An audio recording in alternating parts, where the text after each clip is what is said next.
the profit experts. How can the retail industry use retail loss prevention to increase retail profit margin? What a retail business must do to succeed. The fundamental principles which underpin any successful business are the increase in profit and decrease in expenditure.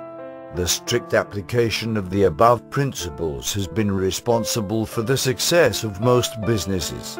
On the other hand, failing to apply these principles has been responsible for the demise of the large majority of failed businesses. A similar principle applies to the retail industry. Over 50% of retail ventures go bust before their third birthdays. The reason for this being, in the retail industry, the main key performance indicator, KPI, is increasing sales without the application of the second part of the equation, which is decreasing expenditure. The key question that most retailers need to ask themselves is this: does increased sale really lead to increased profit? In order to increase sales, a retailer must carry out additional promotions, advertise, improve customer service, or offer a huge discount.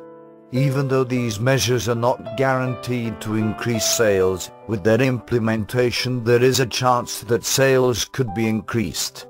Decreasing expenditure, on the other hand, means one thing and one thing only to most retailers, making some employees redundant. Retail actual profit margin. Those are antiquated techniques that have no place in the modern retail environment. The key element that guarantees a healthy return on investment, or increased profit, is increasing sales and decreasing shrinkage. The average retailer makes a 1% net profit out of each dollar, and the industry shrinkage percentage is 2.6%. This means that shrinkage is almost 3 times the average retailer's profit margin.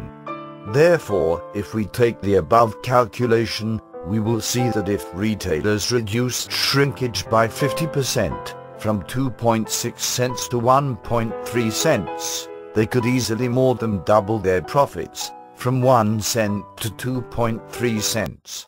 Consequently, instead of retailers following the conventional practices of decreasing expenditure by cutting staff, an implication of the above calculation is that retailers have the opportunity to increase their profit margin without necessarily getting rid of their staff. Now, how can retailers decrease shrinkage? This question has formed the core of loss prevention discussions in many quarters, with expert after expert coming up with their own suggestions of how shrinkage can be reduced. While many of these suggestions may make for a great sound bite, they have still not been able to produce the desired result. Shrinkage level for the past 10 years. The shrinkage rate from 2005 to 2010 in North America remained stable, 1.48% to 1.49%. In Europe it increased from 1.23% in 2006 to 1.33% in 2009. However, within the same period, loss prevention spending continued to rise to the highest rank of 0.46% in the United States. Despite the increase in loss prevention spending each year for the past 10 years, retail shrinkage either plateaued or decreased by just a few percentage points, which does not correlate with the amount spent on loss prevention. Why is that the case? To answer this question, I will relay a story. On Monday the 6th of December 2010, I visited the Trafford Centre in Manchester, UK. On my way out, I noticed that the electronic article surveillance ears gates at John Lewis were located outside of the store and there were no staff members around monitoring the gates. The first issue here is that even if the gates sounded, there were no staff members around to speak to the person concerned. Secondly, the fact that the gate was located outside of the store, instead of inside, rendered it useless. This is a classic example of misusing technology and the wrong application of a loss prevention strategy. To place an EOS outside the store defeats the objective for which it was installed. Why retail loss prevention strategies are not working. The above example clearly illustrates why, despite increased spending on loss prevention, retail shrinkage levels have remained the same.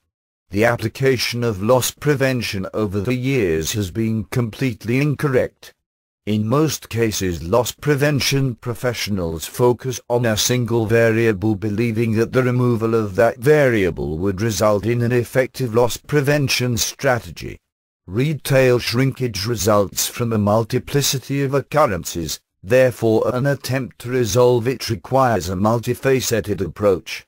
I believe that the most effective way of reducing retail shrinkage and increasing profit is creating a culture of loss prevention that permeates throughout the DNA of the organization. A culture in which employees are willing to help in the fight against shrinkage. It is people who create shrinkage, and it is only those same people who can reduce it. Thank you for watching.